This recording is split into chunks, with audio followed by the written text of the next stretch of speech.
This is Danny Flexon here for Seconds Out. Delighted to be joined once again by 3-0 prospect Campbell Hatton. Campbell, how are you? Yeah, good. Just same old, really. Just in the gym, working hard. Might as well have a camp bed in there.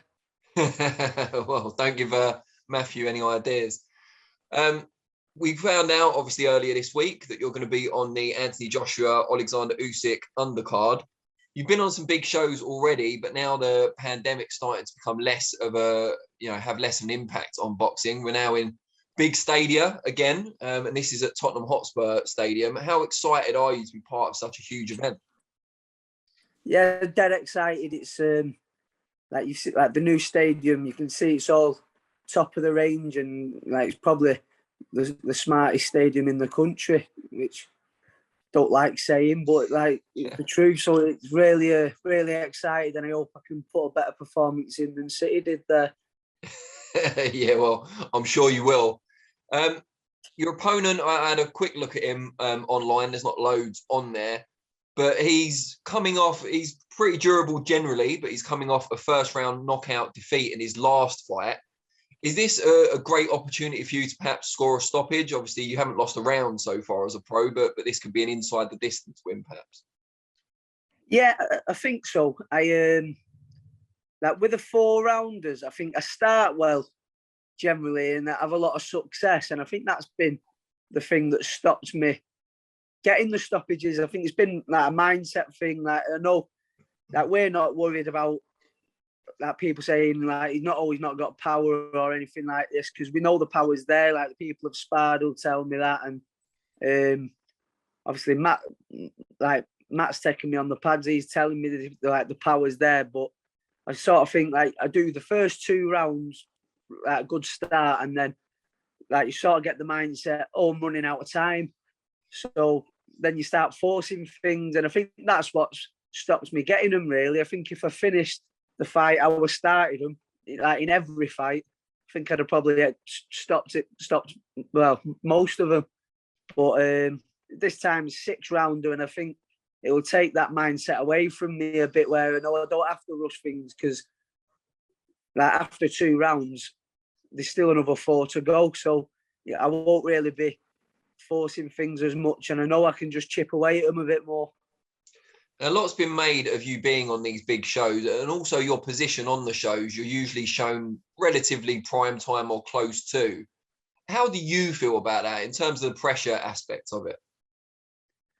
I think it'll stand me in good stead now. Like I think I've done it that many times now where I'm used to it, and it's not really making me, because I think a lot of people would be really nervous being on so close to the main event, whereas it's like water off a duck's back now. Like I've done it before, and I probably will be a bit more nervous for this one, just because it is a massive show, and the other ones were all big ones, but like an AJ show, and obviously at the Spurs Stadium, it's going to be absolutely massive. But I think that I've sort of learned how to deal with it now, and I've not let the pressure get to me. I've learned from my mistakes. And what about the reaction on social media, both good and bad? Are you someone that looks at quite a lot of it? Do you kind of search your own name on Twitter? I know some fighters do, or are you just not bothered about it at all? Do you shut it all out? I'm not asked really. Like the majority of things, like I'd be a liar if I said I didn't have a look at it. Like obviously you can't not see things, but it don't really bother me. The majority of things are all positive, and I think anybody who is worth listening to doesn't feel the need to start being negative online. I think people that the opinions matter don't have the mindset of putting people down, and they get behind you. So I'm not bothered about the negative side of things. It's everything's going really well for me, and long may it continue. Have you had much kind of support from notable names online as well? Like, have you had any kind of former world champions or influential people in the sport reach out to you over the last few fights?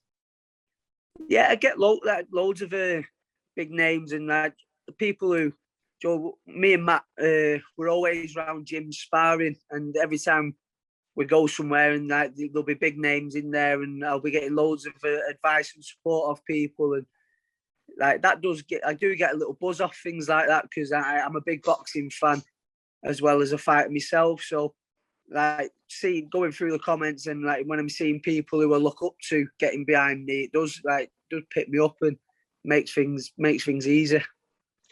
What's it like when you go sparring? I mean, I imagine it's great at the majority of gyms, but do you ever feel like there's a bit of a target on your back? Is anyone trying to make their name off you a little bit in the sparring? Yeah, well, it's similar to the fights where like there's people that who are fighting, people have boxed. Like in the last 3 opponents, I think when they box me and they know they're boxing a Hatton, they're going to box out the skin and put in the best performance they have done. So it's the same when we go sparring. I think I've got to prepare for the absolute best of anyone I'm sharing a ring with, because like there is that bit more motivation if they're trying to turn me over, like, because like you say, it will make a name for them. So I've got to make sure I'm always at my best as well. And you recently became part of the 258 team. Just tell us what prompted that decision and what they're doing for you. Yeah, well, it's when we made the announcement that I was turning pro, we was in the Pulev bubble. Oh yeah, I remember on that AJ show, and like people, part of my team got speaking to the 258 guys, and it was a no-brainer really. With the boxing side of things, like between my dad and Matthew and Eddie, like I couldn't ask for any better there. But like boxing's not as simple as just that. There's obviously other things that go on round it, like the sponsorship side, commercial stuff, and they're the best in the business for that. So I'm just building a great team around me, where all I've got to do is focus on myself in the gym, and I know I've got good people around me, so everything's going really well, and I am blessed to have the team that I do.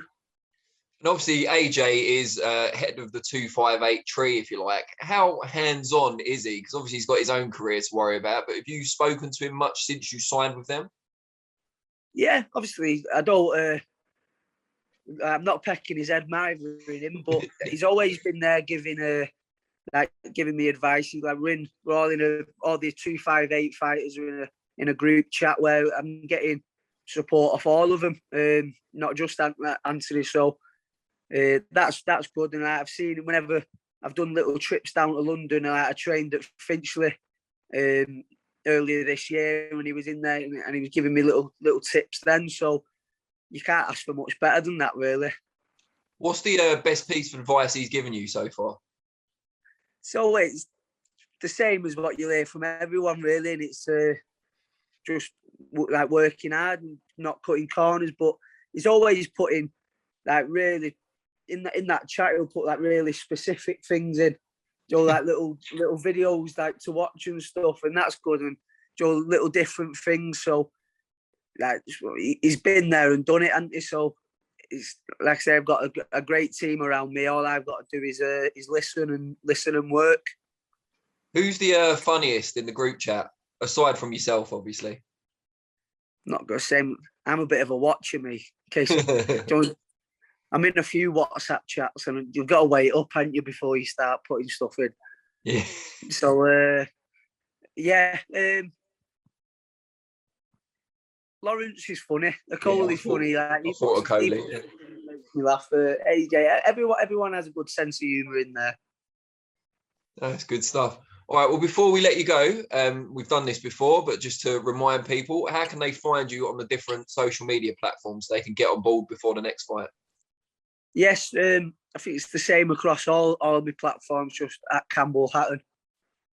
Great stuff. Really appreciate your time. Best luck with the rest of your preparation for the big fight next month, and we'll look forward to it. Nice one, pal. See you soon.